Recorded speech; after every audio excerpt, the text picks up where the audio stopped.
If the ocean could hold grudges, the North Atlantic would be its courtroom. On a windless night in April 1912, the RMS Titanic slipped into legend, half monument to human ambition, half warning etched in steel. She was a floating cathedral of progress, celebrated as untouchable until the sea reminded us otherwise. Fast forward more than a century. June 2023, a modern submersible named Titan descends to visit Titanic's grave and never returns. Two disasters, worlds apart in technology, yet bound by one chilling thread. Almost instantly, headlines revived an old phrase, the curse of Titanic. But here's the question I want to put before you tonight. Is that curse written in the water, or is it written in us? Are these tragedies proof of something supernatural, or evidence that human pride echoes across centuries? Over the next hour, we'll peel back layers of myth and fact. We'll trace how a moonless sky and a lost key in 1912 became just as lethal as faulty carbon fiber in 2023. We'll separate folklore from physics, conspiracy from coincidence, until we stand at the razor's edge where history begins to look like fate. Settle in. This is Chronicle of Secrets, and tonight, we unseal the dossier on Titanic's so-called 100-year curse. The night that froze history. You think you know the story of the Titanic, a mighty ship, an arrogant boast, an iceberg waiting in the dark. But the real enemy that night wasn't ice. It was silence. No wind. No moon. The North Atlantic had turned into a sheet of black glass, a mirror so perfect that even a mountain of ice could hide in plain sight. In that stillness, danger was almost invisible, and when it finally appeared, it was already too late. When the RMS Titanic left Southampton on April 10, 1912, it carried more than 2,000 people and the pride of an empire. This was no ordinary vessel. It was a cathedral of steel and steam. 4 towering funnels, 3 functional and 1 cosmetic, made her silhouette unforgettable.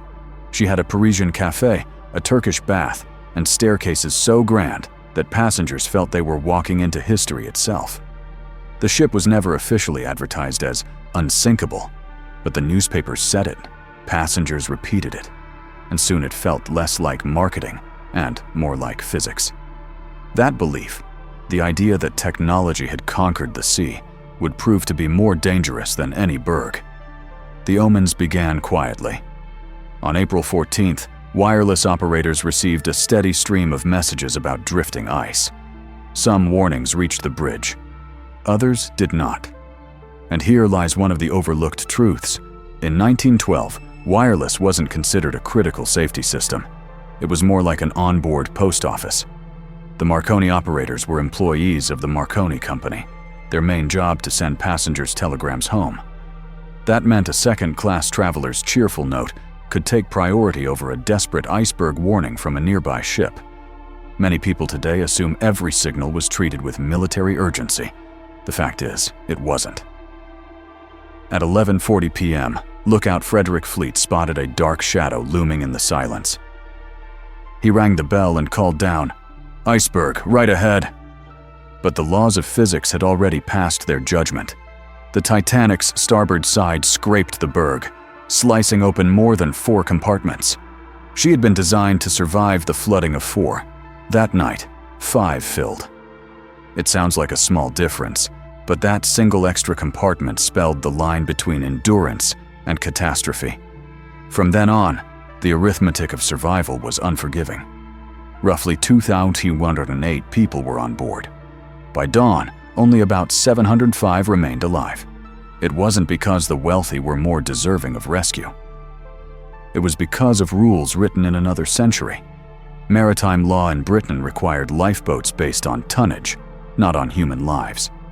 So while Titanic actually carried more lifeboats than legally required, there were still seats for barely half the people aboard, and access mattered just as much as numbers. First and second class passengers had direct staircases to the boats. Third class families, mostly immigrants hoping for a new life, faced locked gates, twisting corridors, and languages lost in panic. Many never even reached the deck. By the time the RMS Carpathia arrived around 4 a.m., the lifeboats drifting in the cold were filled with survivors, while the rest had been surrendered to the Atlantic.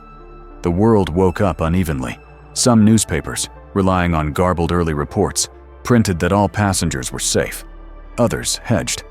But within a day, the scale of the loss could no longer be hidden. And here's another point where history has blurred into legend. People often quote the line, "Even God himself couldn't sink this ship," as if it were official White Star Line propaganda. It wasn't. The phrase appeared in newspaper commentary and was amplified over time until it became the symbol of hubris. The arrogance was real, but the slogan is something we invented after the fact. Others insist Titanic must have fallen to darker forces, sabotage, a hidden fire, even German submarines. But every serious investigation on both sides of the Atlantic agreed on the same chain of events: an iceberg, poor visibility, ignored warnings, and design limits stretched past the breaking point. There was no U-boat lurking in the dark, no saboteur with explosives in the hold. The tragedy was not born of conspiracy, it was born of complacency, chance, and human error. This is what makes the Titanic's story so haunting. It wasn't destroyed by a single act of malice, but by a chorus of small oversights, each forgivable on its own, but lethal when they sang together. And that, in many ways, is more chilling than any curse. Why the Berg hid in plain sight? If there is one question that haunts every retelling of the Titanic disaster, it is this: how could they not see the iceberg? To us, more than a century later, it feels impossible. The North Atlantic is vast, but surely a massive block of ice would stand out against the horizon. And yet on that silent night, the very conditions that should have been reassuring became the trap that sealed Titanic's fate. The sea was unnaturally calm, so flat it was said to look like polished black glass. Sailors usually rely on waves striking the base of an iceberg to betray its outline. But with no wind, there were no waves, no foam, no white splash at its foot. Without those cues, the iceberg melted into the dark like a predator camouflaged in plain sight. Passengers later recalled that the night felt otherworldly, as though the ocean itself had been stilled. What they didn't realize was that this eerie stillness was blinding the lookouts more effectively than fog ever could. To make matters worse, there was no moonlight. The iceberg Titanic struck was dark on the side facing the ship, a wall of shadow against a sky already black. Even the sharpest eyes would have struggled to detect it until the last moments. And the lookouts, through no fault of their own, had been stripped of the one tool that might have given them a chance: binoculars. A mix-up during the crew's reshuffle in Southampton left the key to the locker with an officer who never sailed. The lookouts on duty were scanning the horizon with nothing but their eyes. And so the irony deepens. Many still believe the crew was careless, that they should have seen the Berg. But the truth is harsher. They were placed in an impossible position. Even if Fleet had spotted it a minute earlier, Titanic's speed, over 20 knots, left little time to maneuver a ship that massive. Slowing down might have saved her. But here again, human judgment collided with culture. The captain and his officers pressed on at near full speed, not recklessly, but in keeping with the norms of the age. Steamship lines prided themselves on punctuality, and the North Atlantic was well known for ice in April. To them, this was business as usual. Some later suggested that Titanic might have survived had she struck the iceberg head-on rather than trying to swerve. A frontal collision could have crushed the bow, but water would have flooded fewer compartments. Instead, the glancing blow along her starboard side unzipped the hull like a seam, opening more than 4 compartments to the sea. Naval architects had calculated she could endure 4. They hadn't imagined 5. This is where myth creeps back into the tale. People love to imagine a single fatal flaw: brittle rivets, a hidden fire weakening the steel, even sabotage. And while these theories carry drama, they distract from the real story, which is both simpler and more chilling. Titanic sank not because of a single weakness, but because of a perfect alignment of ordinary ones: a windless night, a moonless sky, the absence of binoculars, a speed that left no margin for error, and a design that could not forgive one extra flooded compartment. The iceberg didn't hide because it was magical. It hid because nature and circumstance stripped away every signal human eyes rely on. And when chance layers itself over human confidence, the result feels like destiny. That's why even today people speak of a curse. But what doomed Titanic wasn't the supernatural. It was a silence so complete that the ocean itself seemed complicit. The other disaster that wouldn't let go. More than a century after Titanic slipped beneath the Atlantic, the sea claimed another vessel tied to her legend. In June 2023, a small experimental submersible called the Titan set out to visit the wreck. It carried 5 men: Stockton Rush, the CEO of OceanGate, who designed and piloted the craft; British billionaire Hamish Harding; French diver and Titanic expert Paul-Henri Nargeolet; and Shahzada Dawood, with his teenage son Suleiman, members of one of Pakistan's most prominent families. Within 2 hours of descending, Titan vanished. Days later, debris confirmed what many feared. The craft had imploded under the crushing weight of the deep. At first glance, the link feels uncanny. The Titanic sank in 1912. Titan imploded in 2023. Both disasters in the same patch of ocean. Both became global headlines. For many, it was irresistible to call it fate, or even a curse. But as with Titanic, the real story is not mystical. It is technical, human, and deeply revealing. Titan was designed to dive nearly 4,000 meters, to a realm where pressure is almost unimaginable, nearly 400 times what we feel at sea level.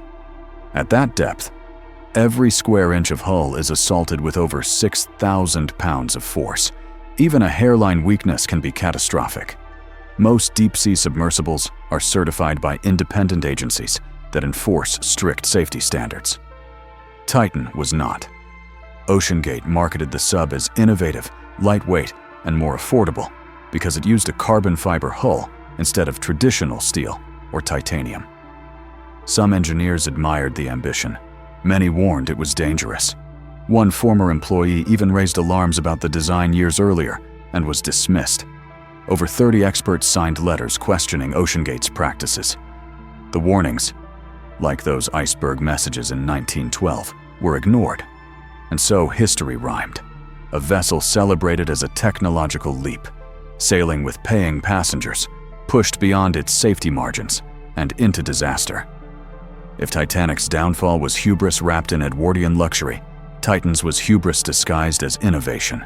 In both cases, people trusted machines to be stronger than nature, and nature wrote its verdict in silence. The eerie parallel did not escape the public. Many headlines spoke of a 100-year curse, as if Titanic was guarding her resting place from intrusion. But when you strip away the language of folklore, the truth is clearer. The deep sea is not cursed. It is uncompromising. Human ambition is what turns it deadly. Still, it is easy to see why the idea of a curse lingers. There is something almost poetic about the symmetry. A ship once called Unsinkable sunk on her maiden voyage, a submersible named Titan, echoing that myth, crushed in the very waters where Titanic lies. Coincidence can feel like prophecy when framed in tragedy. But the true connection isn't supernatural, it is cultural. Both disasters reveal the same human tendency, to believe we've mastered forces that remain indifferent to us. And perhaps that is why Titanic's story refuses to rest. Every time technology reaches a little further, every time we push the edge of risk, we see her silhouette again in the corner of our vision. She has become more than a wreck. She is a mirror. And when Titan imploded in 2023, that mirror turned toward us once more, asking whether we had really learned the lessons written in ice more than a century ago. Ghost stories. We keep telling. Whenever tragedy refuses to fade, stories begin to bloom around it. Titanic has never been just a shipwreck. It has been a canvas for our fears, our imagination, and our hunger for meaning. And so, alongside the engineering reports and inquiry transcripts, 2 legends have followed the ship for more than a century. A novel that seemed to predict her fate, and a supposed Egyptian curse that many claimed sailed with her. The first legend begins 14 years before Titanic's maiden voyage. In 1898, an American writer named Morgan Robertson published a novella titled The Wreck of the Titan, or Futility. His story described a massive passenger liner, the largest of its time, proudly declared unsinkable, that struck an iceberg in the North Atlantic one April night. The fictional Titan carried too few lifeboats, and when she sank, most passengers perished. It is easy to see why readers, after 1912, found this chilling. The similarities between fiction and reality seemed uncanny. The names Titan and Titanic, both disasters in April, both caused by an iceberg, both involving thousands of passengers and insufficient lifeboats. To some, Robertson looked less like a novelist and more like a prophet. But if you study the context, the prediction feels less supernatural. At the turn of the century, shipping companies were in an arms race to build ever larger liners. Writers and engineers alike worried openly about safety being sacrificed for speed and luxury. Robertson simply extrapolated what was already visible on the horizon. His Titan was not prophecy, it was probability dressed as fiction. Still, the human mind craves pattern, and tragedy makes patterns shine brighter.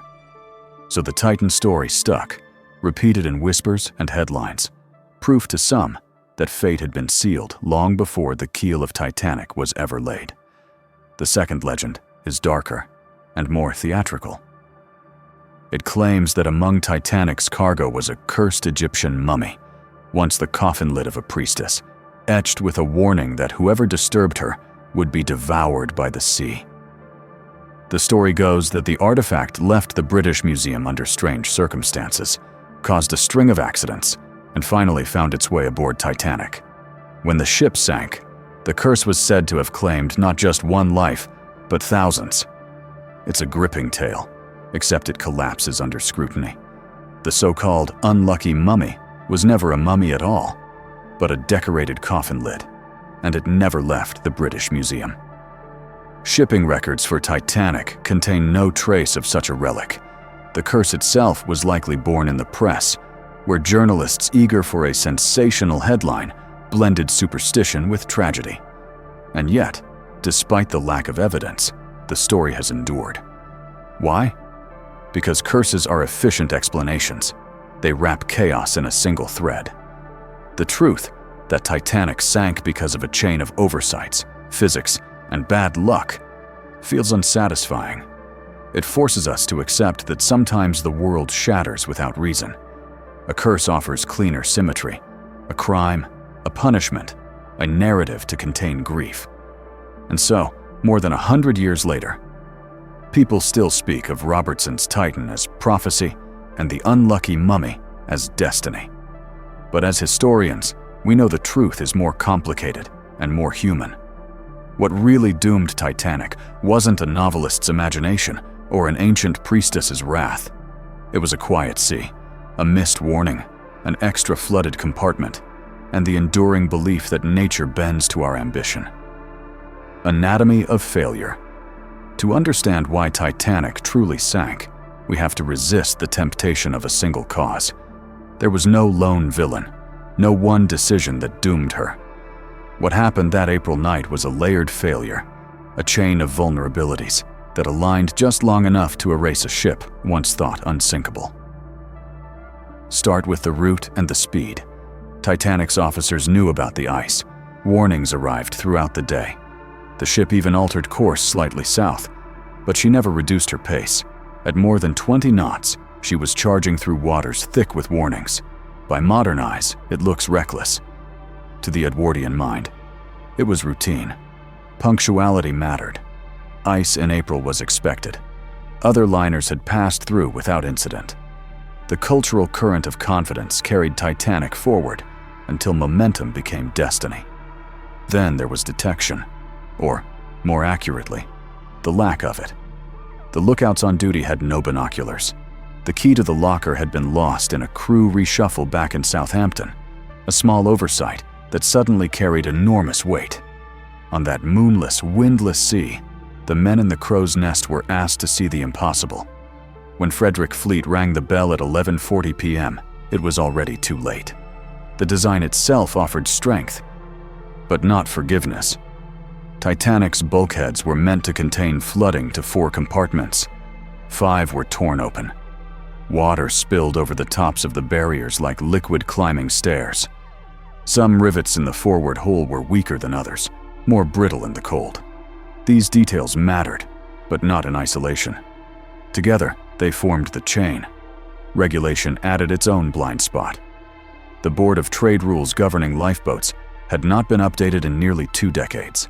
They measured safety not by the number of lives on board, but by the ship's tonnage. By that outdated standard, Titanic actually carried more lifeboats than required. But there were still seats for only half of those aboard. On paper, she exceeded the law. In reality, the law itself was obsolete. And then there was communication. Wireless radio, the marvel of its age, turned out to be a fragile lifeline. The operators were not part of the captain's command. They were employees of the Marconi Company, serving passengers first. Crucial ice warnings were treated as background noise. When Titanic sent her own distress calls, not every ship nearby received them promptly. Some operators had gone off duty for the night. Others dismissed the urgency. Messages were garbled, delayed, or lost in the static. The technology was there, but the system to use it was not. Put all of this together, and the pattern emerges. Speed kept her on course. A silent sea hid the iceberg. Missing binoculars stripped the lookouts of their chance. A glancing blow unzipped 5 compartments instead of 4. Regulations blessed lifeboats that were never enough. And radio, meant to be her voice in the night, whispered too late. Each link in that chain, taken alone, feels forgivable.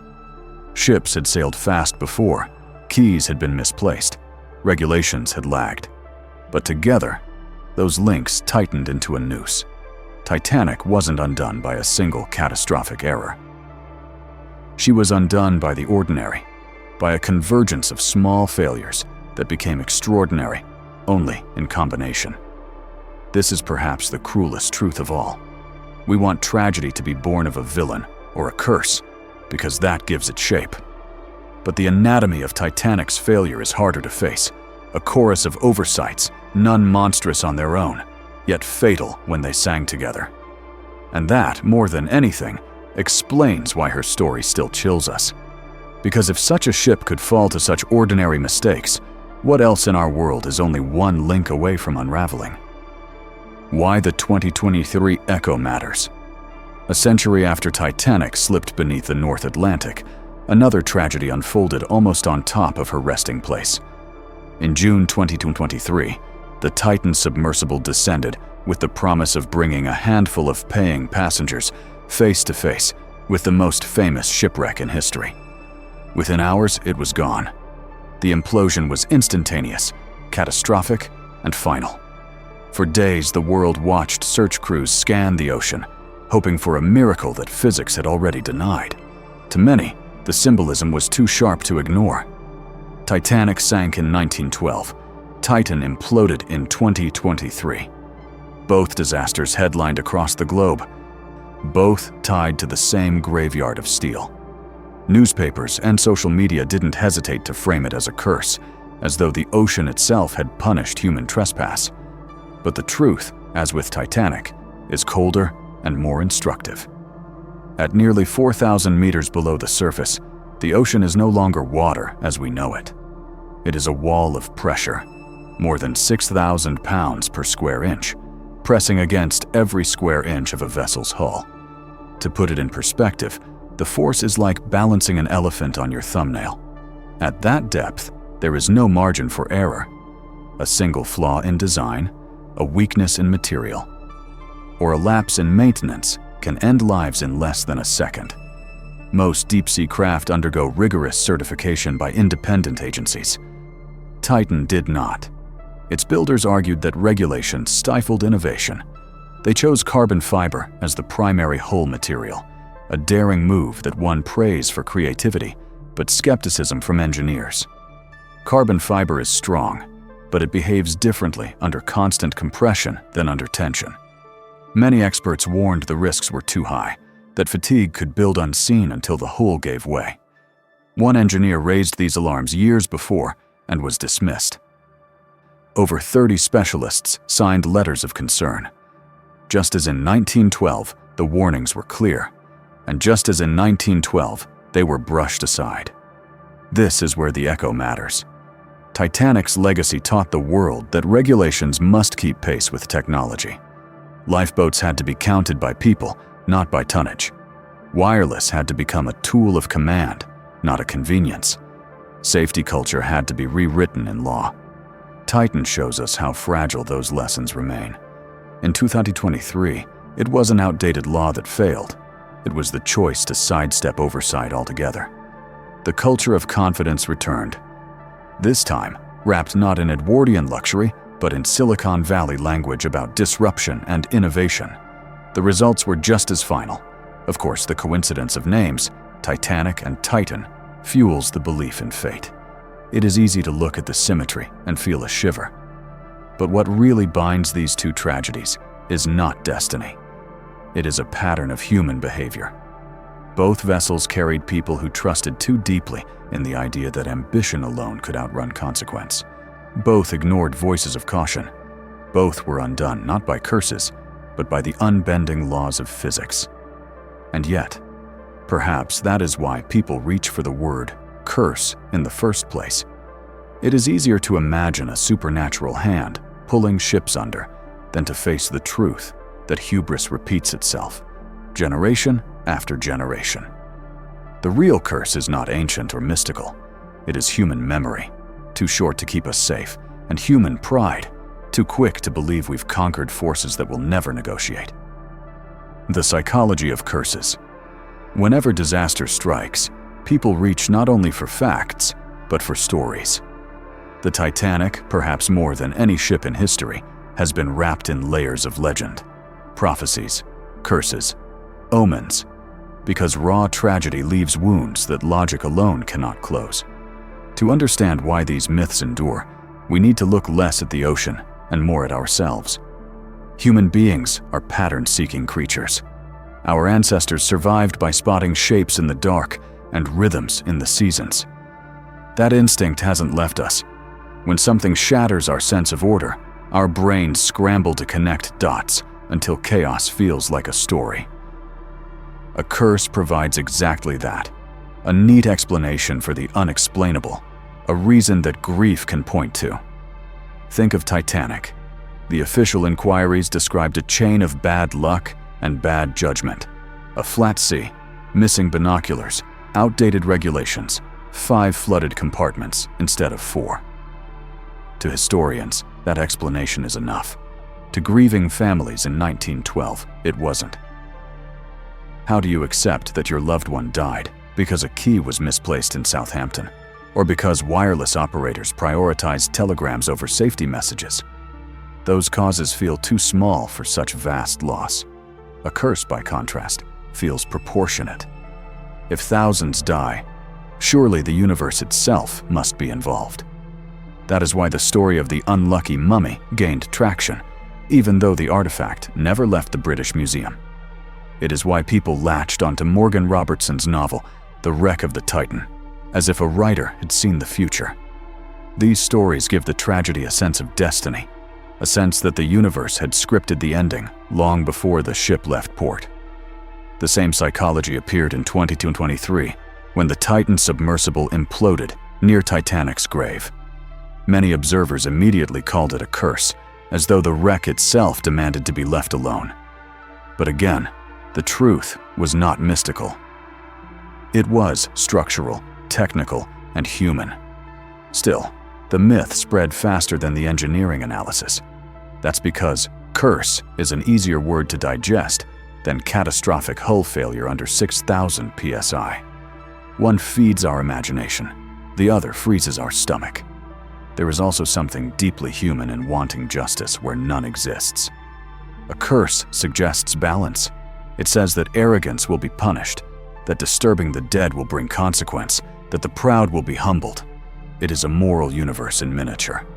And when disasters like Titanic strip us of control, we reach for moral frameworks, whether from religion, folklore, or rumor, that return some sense of order. But here is the irony. The myths that promise order often keep us from facing the real lessons. If Titanic sank because of a mummy's curse, then nothing could have saved her.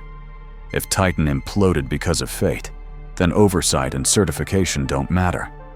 Curses let us close the book too soon. The harder, less glamorous truth is that both tragedies were preventable. They were born not of destiny, but of choices. Small, human, and repeated. So the psychology of curses tells us less about the Atlantic and more about ourselves. It shows how desperately we want stories to carry the weight that facts cannot. It shows our fear of randomness, our discomfort with the ordinary leading to the catastrophic. And it shows that sometimes the greatest mystery is not out there in the deep, but in the way our own minds explain what we cannot bear. What remains below? 3,800 meters beneath the Atlantic, the Titanic still lies, though not as she once was. Time is dismantling her silently. Steel that once gleamed under chandeliers now dissolves into rusticles, fragile formations that crumble at a touch. Decks where music played are collapsing inward. The grand staircase, once a symbol of elegance, is now an absence, a hollow where wood and iron surrendered to the sea. Scientists who visit the wreck say it is not merely decaying, it is being consumed. Microbes that feed on iron are slowly erasing the ship, turning human achievement into a reef. Within a century, much of her may be gone. What remains will not be a monument of steel, but a memory carried by the ocean itself. The Titanic is vanishing, just as all human works must when measured against geological time. And yet, in a sense, the ship has never been more present. Every photograph of her bow, every sonar scan of her stern, every story told in film or book or whispered legend keeps her alive in the imagination. Titanic endures not because her hull survives, but because she became a symbol the moment she fell. A symbol of ambition, of tragedy, of the thin line between mastery and humility. Some say we should leave her alone, that repeated expeditions disturb her rest. Others argue that studying the wreck honors the lives lost by learning their lessons anew. Perhaps both views hold truth. Titanic is at once a grave and a classroom. To approach her with reverence is to hold those two truths in balance: respect for the dead and responsibility to the living. As for the talk of curses, whether from mummies, novels, or echoes of the past, maybe we should see them differently. Not as literal forces pulling ships under, but as reminders. They are the cultural fingerprints of our fear, our longing to explain what feels too vast for logic alone. If there is a curse tied to Titanic, it is the curse of forgetting. Forgetting that technology is never invincible, that warnings matter, that arrogance has a cost. What remains below is not just iron and wood, but a mirror. When we look into the wreck, we see ourselves, our brilliance, our blind spots, our hunger to conquer, and our struggle to stay humble. The Atlantic has claimed the ship, but the lesson it carries is still afloat. And it is up to us whether that lesson is remembered, or whether it sinks again, quietly into the deep. In the end, the Titanic is not just a wreck on the seafloor. She is a parable written in steel and silence.